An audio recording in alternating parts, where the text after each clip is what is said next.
Hi guys, welcome to my channel. So today's video, andito tayo ngayon kumakain. Ayan.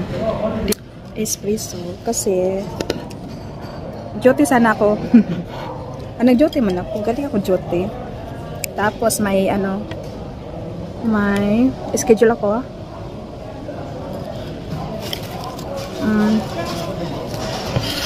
Sa akin x-ray.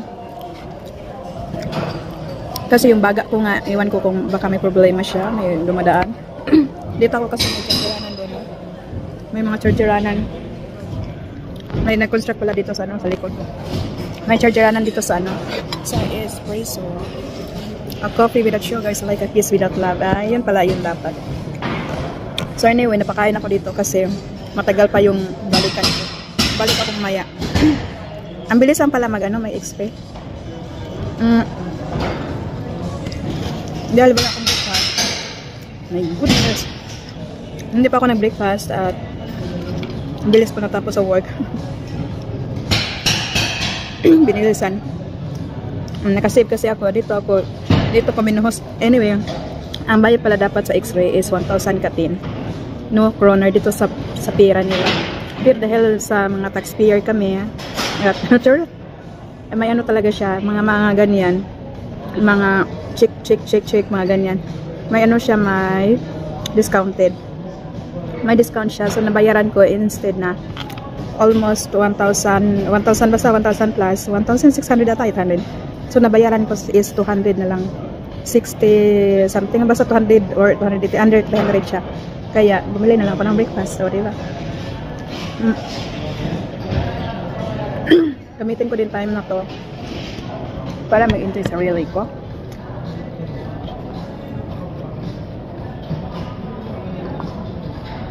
So, ganito kaganda dito sa Norway. So, this year talagang dami kong mga check-up sa kapusugan. Hindi na ata healthy itong aking katawan. May mga pagkakulang or nasubrahan. Ano pala to? Avocado, tomato. Ayan. Saka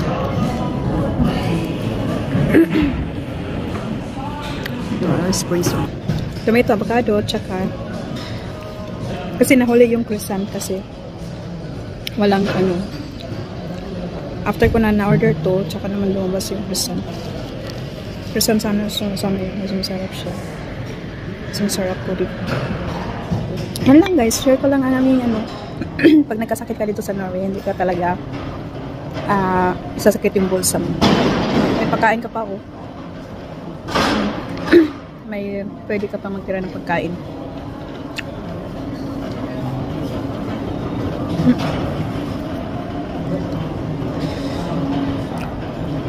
Tapos after ko dito babalik na ko sa work. Lang naman dito from work 3 minutes lang drive. Maya pa ako tapos naman yung mga pasyente namin.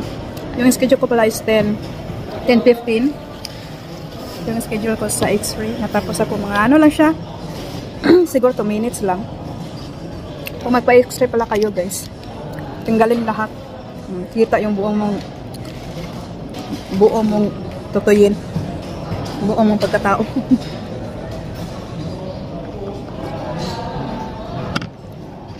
Tapos yun lang. So sana kayo magpa-check up din kayo, baka mayroon something kayo dyan. At least prevention is better than cured, o diba ganun sabi nila. Kasi nag-check ako ng asthma, wala daw.